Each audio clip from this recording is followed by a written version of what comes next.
Remember the first time you had that creamy, chocolatey drink that made your mornings feel special? Nesquik was the favorite for so many of us growing up, right? But here's the thing, have you noticed it tastes a little different now? Whether it's the texture, the flavor, or how it mixes in your glass, something has changed. Well, let's find out how Nesquik is made in a factory. Before we get started, be sure to subscribe to the Process Powerhouse channel. Leave us a comment to let us know what mealtime favorites you'd like to see next. Who knows, maybe one day they'll find a Nesquik bottle so old it comes with a vintage price tag. Nesquik's story began in 1948 when it was first introduced as Nestle Quik in the US. The idea was simple: make a powder that could turn regular milk into a tasty chocolate treat in seconds. Suddenly, milk wasn't just a boring drink. It became a fun, delicious treat for both kids and adults. It quickly became popular, making milk time exciting, and parents loved how easy it was to get their kids to drink milk when it tasted like a sweet chocolate drink. It was also the perfect addition to breakfast or a snack, giving milk the attention it deserved. In the early days, Nesquik used a little bunny called Quickie on the packaging. Quickie wasn't just a random mascot.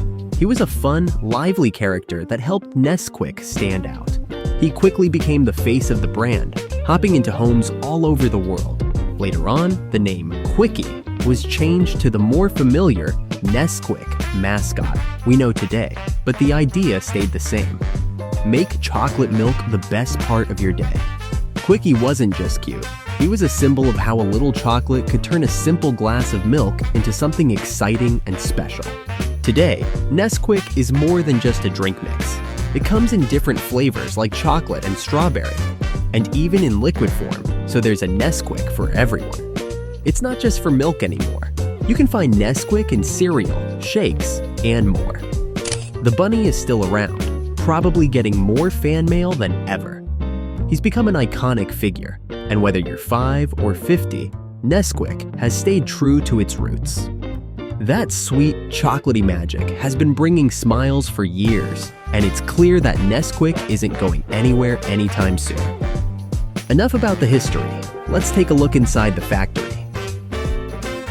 The first step in making Nesquik is getting the high-quality ingredients.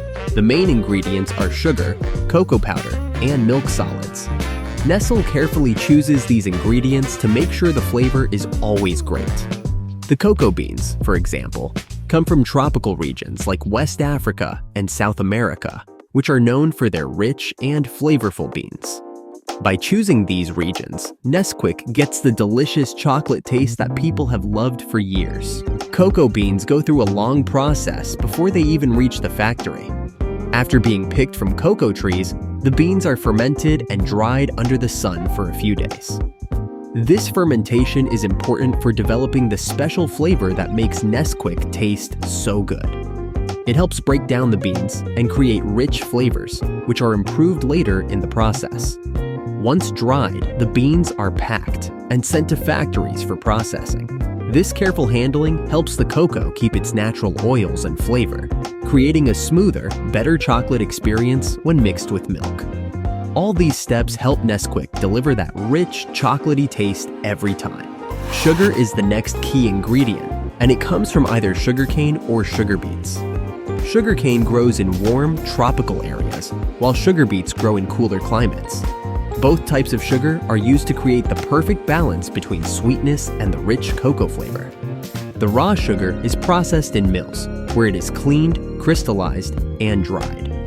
This sugar is important for balancing the bitterness of cocoa and making Nesquik sweeter. The high-quality sugar used helps it dissolve smoothly in milk, mixing well with the cocoa to create a delicious drink. Though sugar seems simple, its quality is a big part of what gives Nesquik its perfect sweetness, making it a favorite for years. Once the ingredients are sourced, they are shipped to the factory in large amounts. This requires careful planning to make sure everything arrives in good condition. Ingredients like cocoa beans and milk solids need to be kept at certain temperatures during transport to stay fresh and avoid spoilage. For example, cocoa beans are packed into large containers and shipped by sea and land, sometimes traveling across the world. How these ingredients are handled during transport is very important to ensure they arrive at the factory ready for the next step in production. At the factory, large silos and warehouses store the ingredients until they're ready to be processed. Each ingredient is kept separate to avoid mixing and to keep its flavor intact. For example, cocoa is stored in a sealed space to protect it from humidity and heat, which could affect its taste. Sugar is kept in a dry, cool place to stop it from clumping or absorbing moisture, which could change its texture when mixed. The milk solids, often powdered, are stored in similar conditions because moisture can cause them to clump and ruin the texture. This careful storage ensures that every ingredient stays fresh until it's time to mix them into the Nesquik flavor. Before the ingredients are used, they go through regular quality checks. This makes sure the cocoa, milk solids, and sugar meet Nestle's high standards for taste, quality, and safety. Each batch is tested for purity and consistency, and any ingredients that don't meet the standards are sent back or thrown out. This quality control step ensures only the best ingredients are used in making Nesquik. Once the ingredients pass these tests and are verified, the factory is ready to move on to the next important step, mixing. This guarantees that the final product tastes great and is safe for customers. Mixing is one of the most important steps in making Nesquik because it makes sure all the ingredients blend evenly, giving the final product its smooth texture. In big mixing machines, the sugar, cocoa, and milk solids are combined in exact amounts. This process is closely watched because the balance of cocoa and sugar affects the flavor. Too much cocoa can make it bitter, while too little can make it too sweet, so getting the right balance is crucial. This careful mixing is what creates the smooth, rich chocolate taste that makes Nesquik so popular. The process also adjusts for things like humidity or temperature, which can change the texture of the powder. Once the ingredients are mixed, they are blended into a smooth, even mixture. This step needs careful timing and precision.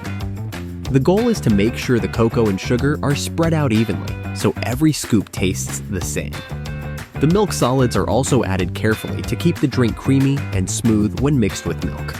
Without this step, the powder could clump or not mix well. The blending also helps the ingredients combine to create a consistent flavor. This is what makes Nesquik a treat loved by everyone, from kids enjoying a snack to adults remembering the good old days. After the first mixing, the blend is checked for consistency. If it's too rough or uneven, it's mixed or sifted again until it's smooth and fine. This step makes sure the powder will dissolve easily in milk without any grainy texture. The right consistency is important because it helps make the drinking experience smooth and enjoyable, just like Nesquik fans expect.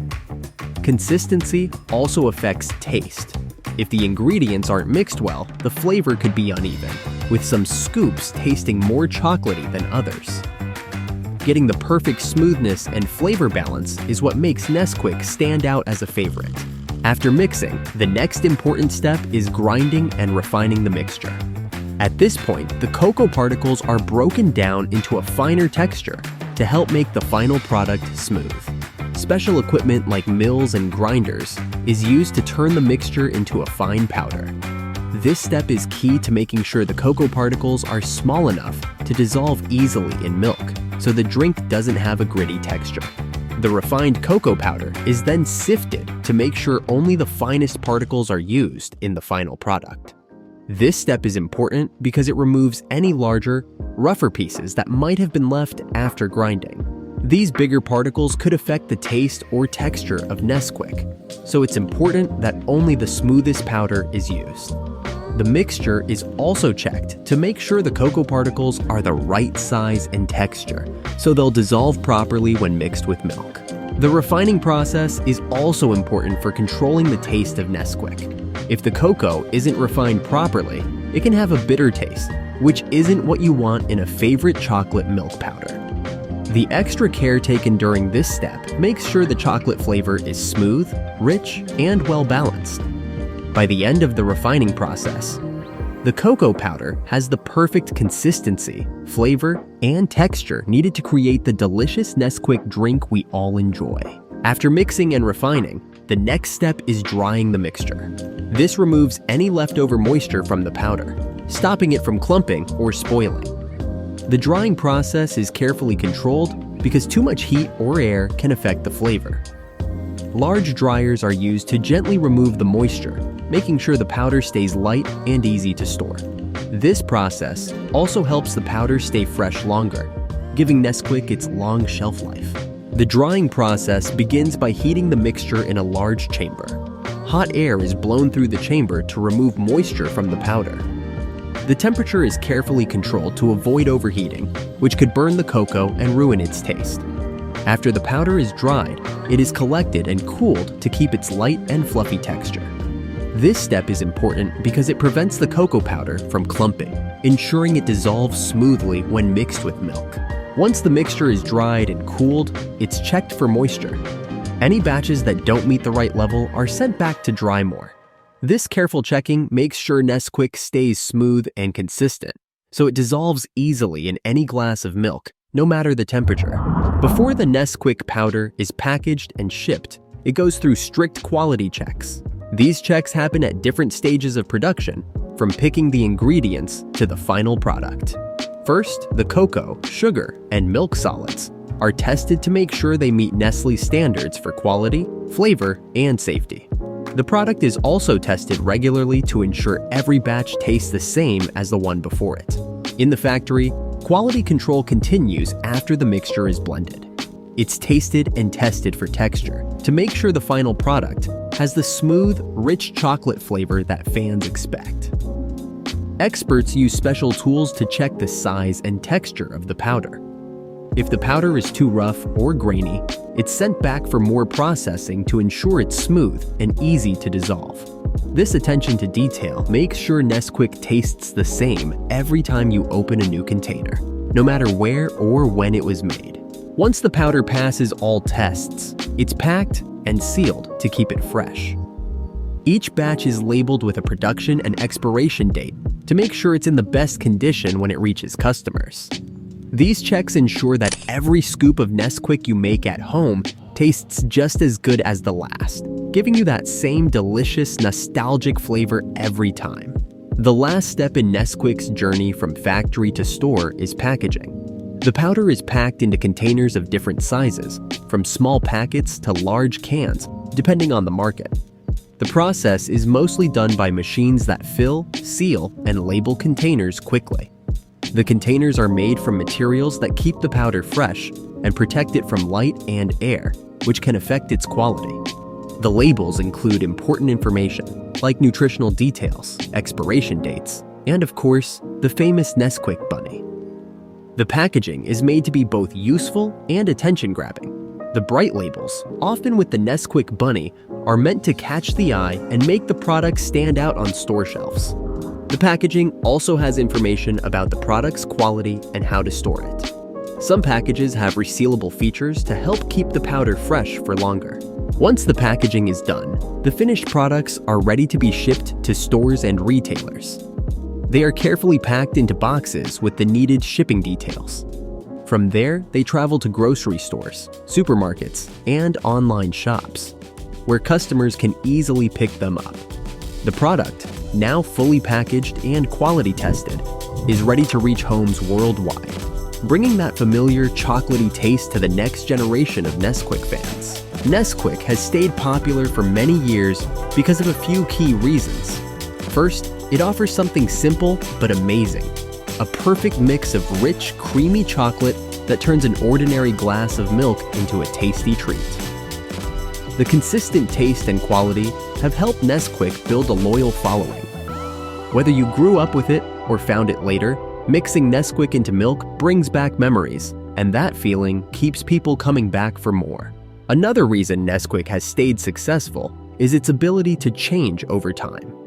While the main product is still the same, Nestle has added different flavors and product types to meet changing tastes and needs, like strawberry, vanilla, and ready-to-drink bottles.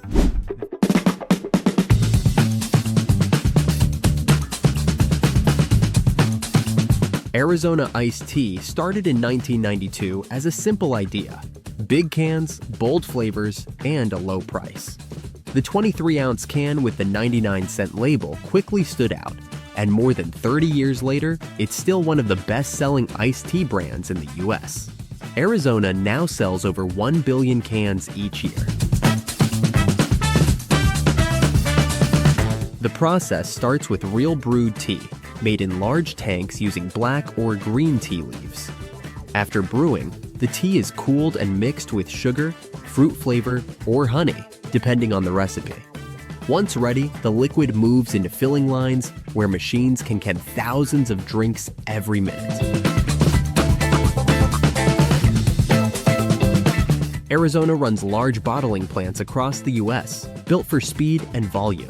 Every can is filled, sealed, and labeled in seconds before being packed and shipped out to stores across the country. It's a fast-moving system built to handle high demand. And it all comes together to keep that same can at that same price on shelves year after year. Arizona iced tea starts by picking the best tea leaves to make sure the product is high quality from the start. The tea leaves come from carefully chosen farms around the world, including places known for great tea like China, India, Sri Lanka, and Kenya. Arizona focuses on selecting the best leaves, usually black or green tea, each with its own unique taste.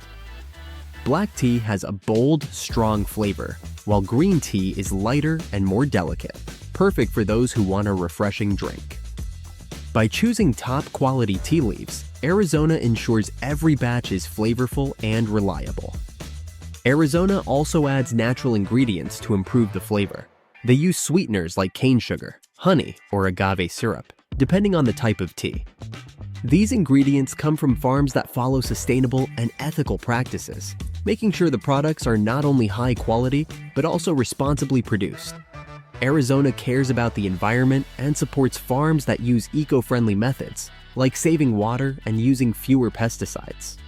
By choosing the right sweeteners and flavors, Arizona creates a product that tastes great and is good for the planet. Citrus fruits are an important part of many of Arizona's iced teas, adding a fresh, tangy flavor that balances sweetness and acidity.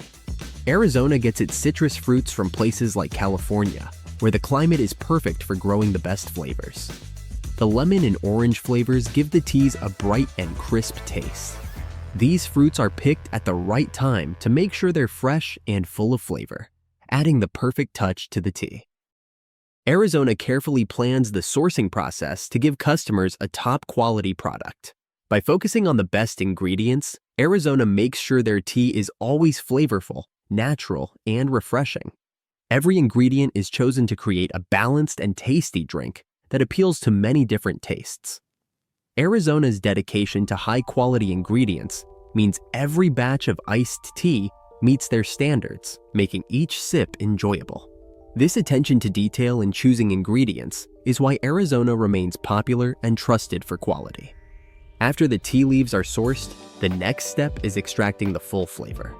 Arizona uses a cold brewing method, which is gentler than hot brewing. This helps keep the tea's smooth taste by preserving the delicate flavors in the leaves.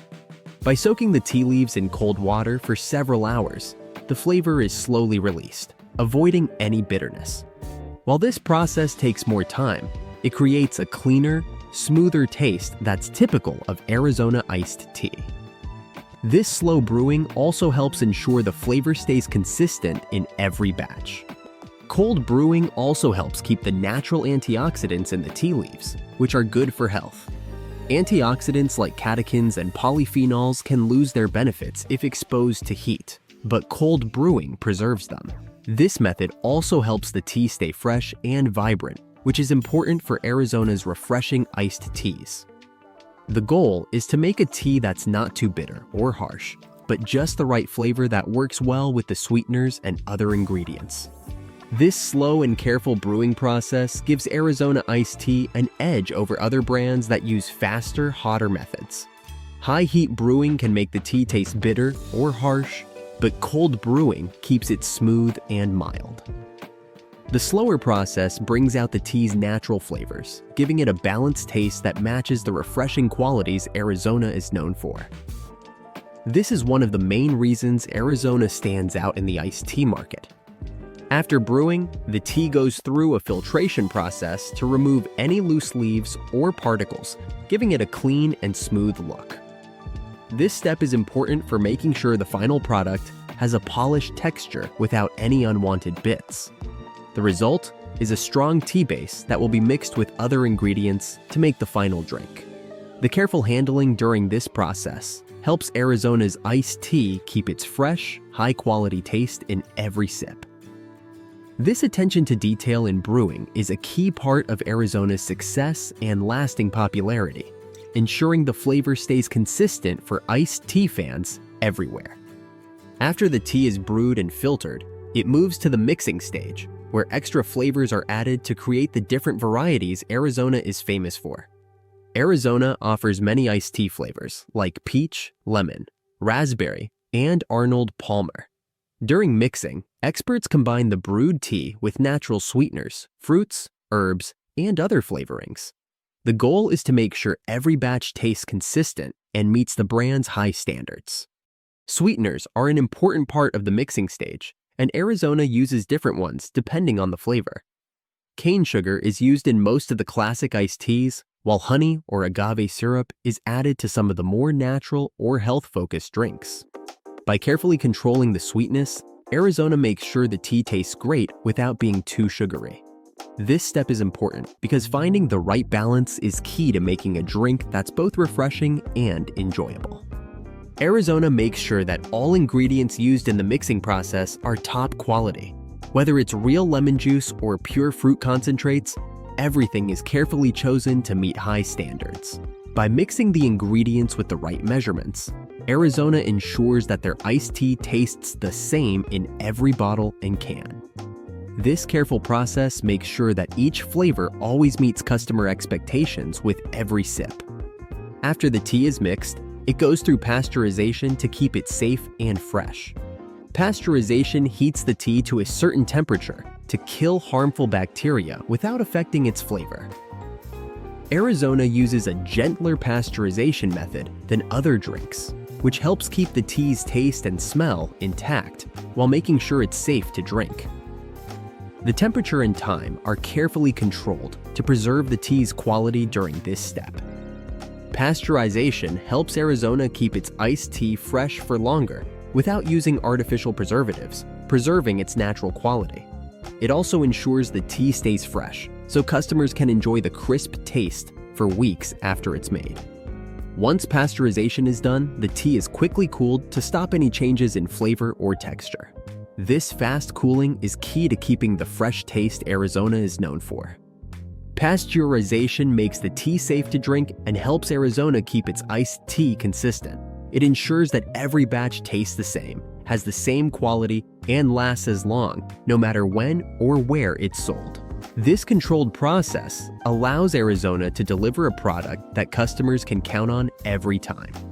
After pasteurization, the tea is ready to be bottled or canned. Arizona iced tea uses an accurate filling process to make sure each container gets the right amount of tea. High-speed machines fill thousands of bottles or cans every hour, keeping things efficient while maintaining quality. These machines have sensors that check the amount of tea and make sure containers are filled correctly. After being filled, the containers are sealed right away to keep them safe. Arizona uses strong aluminum cans and PET plastic bottles that protect the iced tea from light, air, and moisture, which can harm the flavor and freshness. Sealing is done in clean conditions to avoid any problems during storage or shipping. The sealing process helps keep the tea fresh until it reaches the customer. Once the containers are sealed, they are labeled with important details like ingredients, nutrition facts, and expiration dates. The labeling is done automatically, making sure each can or bottle is clearly marked and easy to read. With advanced labeling machines, Arizona ensures that every product meets quality and safety standards, so consumers can easily see what they're buying. Before the iced tea is sent out, it goes through a thorough quality check to make sure it meets Arizona's high standards. The first step is tasting the tea to ensure the flavor is consistent.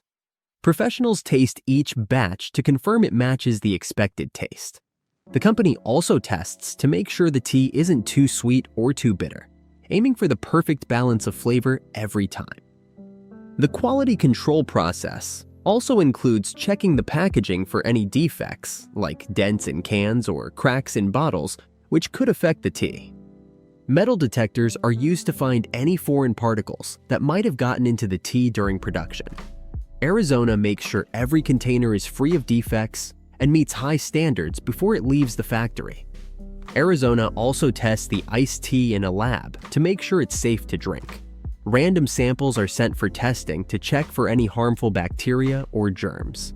By combining taste tests, visual checks, and lab tests, Arizona makes sure every bottle or can of iced tea is safe, high quality, and ready for sale. Once the iced tea passes quality checks, it's ready for packaging. Arizona uses different packaging types, like multi-packs of cans, single cans, and large bottles, depending on where it's sold. The brand's bright, colorful design is printed on every container to make it easy to spot on store shelves. These eye-catching labels help Arizona stand out in the crowded iced tea market. To keep the iced tea fresh, the containers are sealed with tight caps and lids to keep out air and moisture.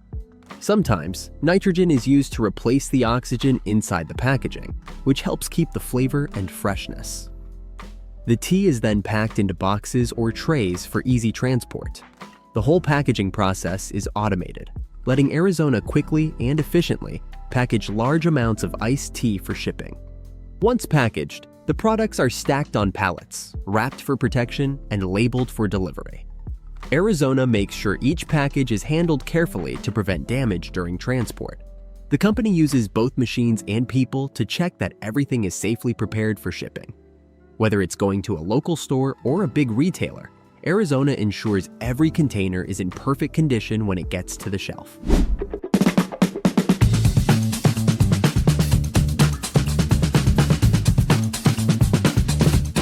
Sugar has been part of our lives for centuries. On breakfast tables, in soda cans, baked into cakes, and sprinkled into just about everything.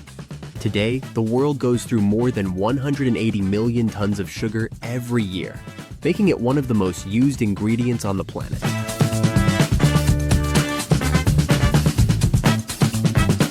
Most of it comes from just two plants, sugarcane and sugar beets. These crops grow in massive fields across places like Brazil, India, China, and the US. Once harvested, machines crush them to squeeze out a thick juice.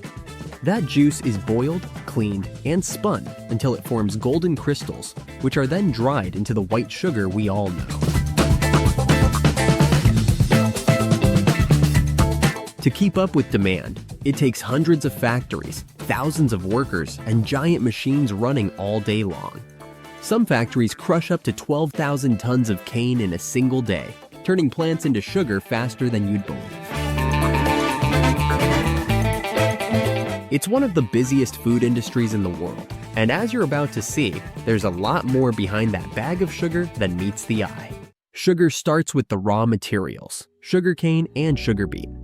These two plants are the main sources of sucrose, the sugar that is turned into the crystals we use every day.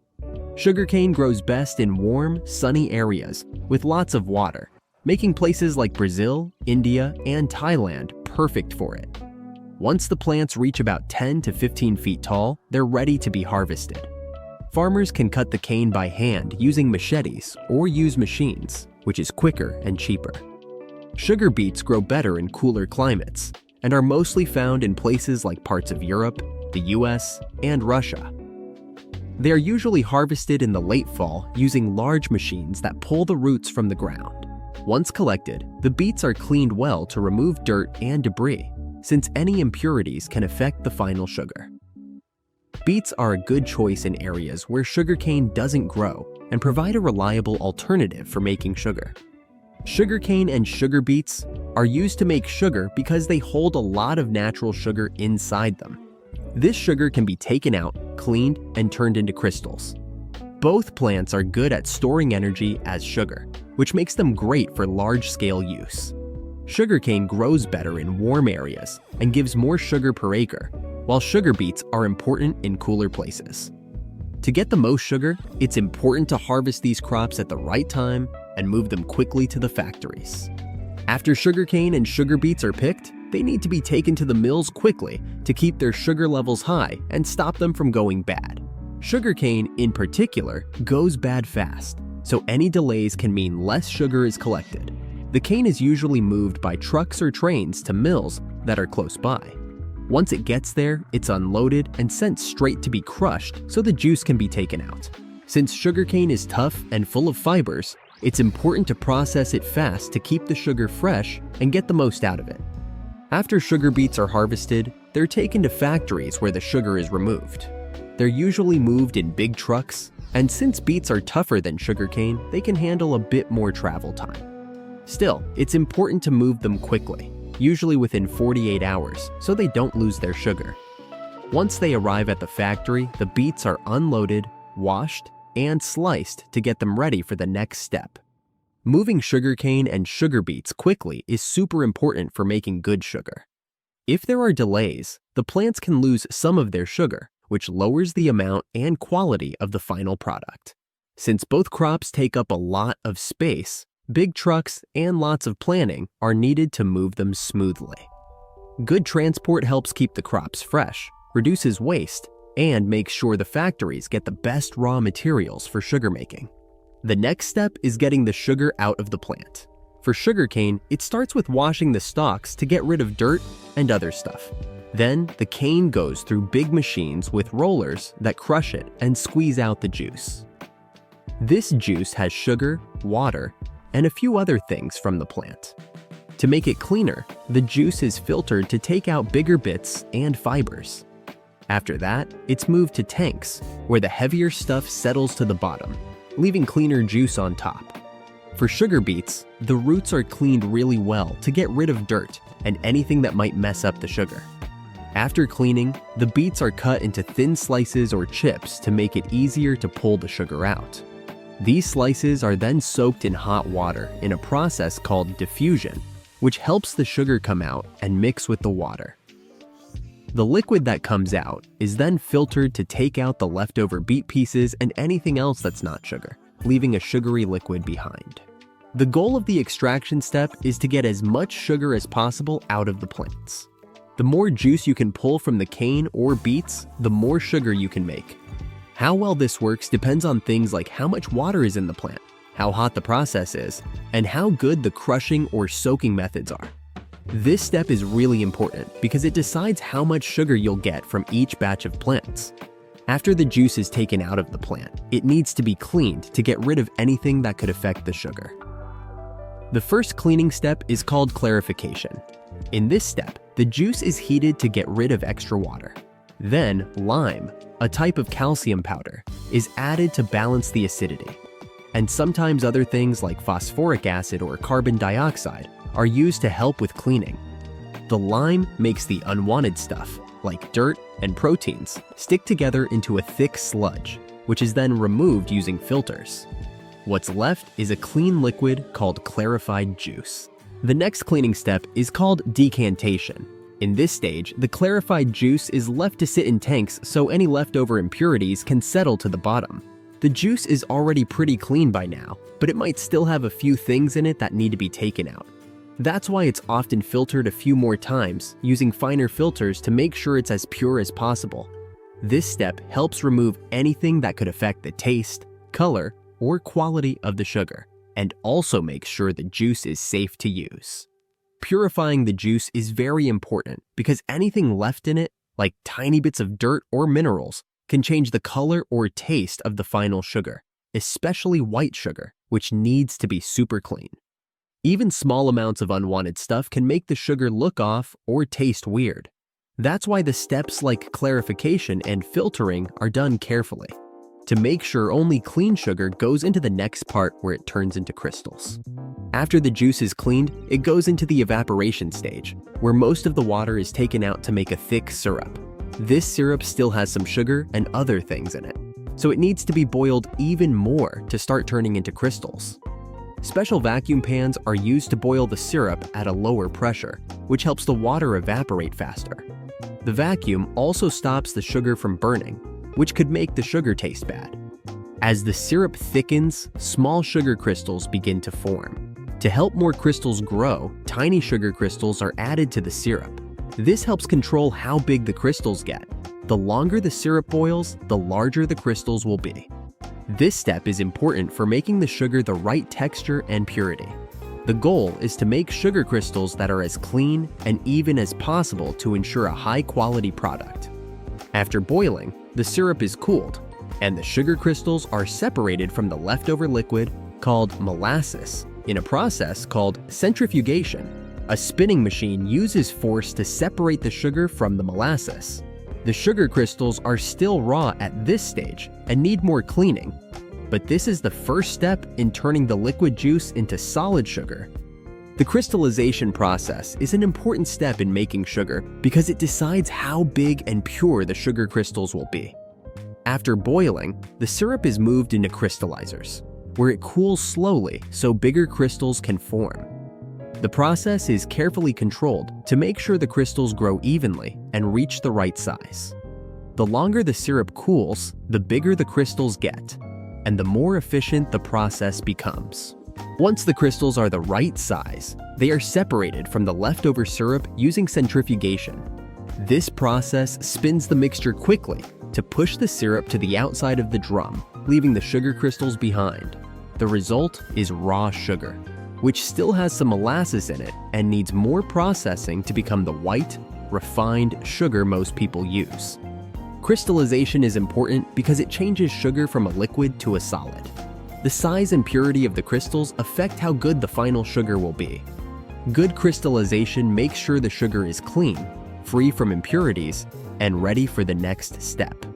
Without proper crystallization, the sugar wouldn't meet food standards, and less sugar would be produced. After crystallization, the sugar is still wet and needs to be dried to stop it from clumping and to make it easier to handle. This is done by putting the raw sugar crystals in big dryers that use hot air to remove the moisture. The sugar is stirred and turned in the dryer to make sure all the crystals dry evenly. The perfect moisture level for sugar is about 0.1%, and this needs to be carefully watched during drying to keep the sugar free-flowing and prevent it from soaking up moisture from the air. The drying process also makes sure the sugar won't spoil or clump while it's stored. Too much moisture can cause the sugar to stick together and form lumps, making it hard to package and use. Too little moisture can make the sugar break easily and lose some of its texture and sweetness. The goal is to remove just the right amount of moisture to keep the sugar stable without making it taste bad. After the sugar is dried, it's cooled before being packaged. This helps stop the sugar from taking in moisture from the air while it cools. Drying is an important step in getting the sugar ready, making sure it's stable, easy to store, and ready to move on to the next stage, refining. Not all sugars are refined the same way. Raw sugar, which still has molasses, is usually light brown and has a small molasses taste. To make white sugar, the most common type, the raw sugar has to go through extra steps to clean it and make it into crystals. This process is called refining, and it includes washing the raw sugar crystals with water or a special solution to remove the rest of the molasses. After washing, the raw sugar goes through filters made of activated carbon or bone char to clean it even more by removing color and other impurities. These filters help get rid of any leftover molasses, which could change the sugar's color and taste. The sugar is then turned into crystals again, and any remaining impurities are removed. The refining process makes sure the final sugar is as pure as possible, without any molasses or other things that could affect its taste, texture, or look. Sugar is refined because white sugar is preferred in baking, cooking, and food production for its mild taste, smooth texture, and white color. Removing molasses also gets rid of any bitterness or strong flavors that raw sugar may have. The refining process makes the sugar perfect for many uses, from sweetening drinks to being an ingredient in packaged foods. Once the sugar is refined, it's ready to be packaged for sale. Packaging is important to keep the sugar fresh and safe from dirt. The sugar is measured and weighed before being put into packages of different sizes, depending on the market, from small packets for people to big sacks for factories. The packaging is chosen to protect the sugar from moisture, air, and pests, which can lower its quality. For retail packaging, sugar is usually sealed in plastic or paper bags that keep it dry and clean. The packaging also has labels showing the sugar's grade, ingredients, nutrition info, and where it came from. The goal is to make sure the sugar stays safe, easy to store, and easy to transport without losing quality.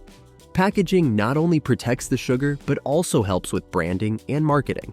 The design of the packaging can influence how customers see the product. Whether it's a simple clear bag or a more stylish box, packaging is a way to catch buyers' attention and tell them about the product inside. Sugar is popular because it's flexible and improves the taste of both sweet and savory foods. Whether in coffee, baked goods, or drinks, sugar helps bring out the best flavors. Its easy use, long shelf life, and wide range of uses in cooking, baking, and food production have made it a key product in homes and businesses everywhere. Plus, its ability to mix well with many ingredients has made it a must-have in kitchens. The sugar industry has stayed strong because of the efficient ways it's made and refined. From harvesting sugarcane and sugar beets carefully to the controlled refining and packaging, each step ensures a high-quality product. This consistency has helped sugar stay a top choice for home cooks and big food companies. Also, improvements in packaging have kept sugar fresh and easy to store, making it even more popular. Sugar is popular because it's affordable and easy to find. Since it can be mass-produced and shipped worldwide, sugar is available to people of all budgets. Its ability to be used in many ways, from personal use to large businesses, has helped it stay popular over time. With its simple, reliable nature and its ability to meet global demand, sugar remains a beloved ingredient that's still useful today. So what do you think? Are you a fan of sugar? Let us know in the comments below. And while you're at it, out some of these other Process Powerhouse videos.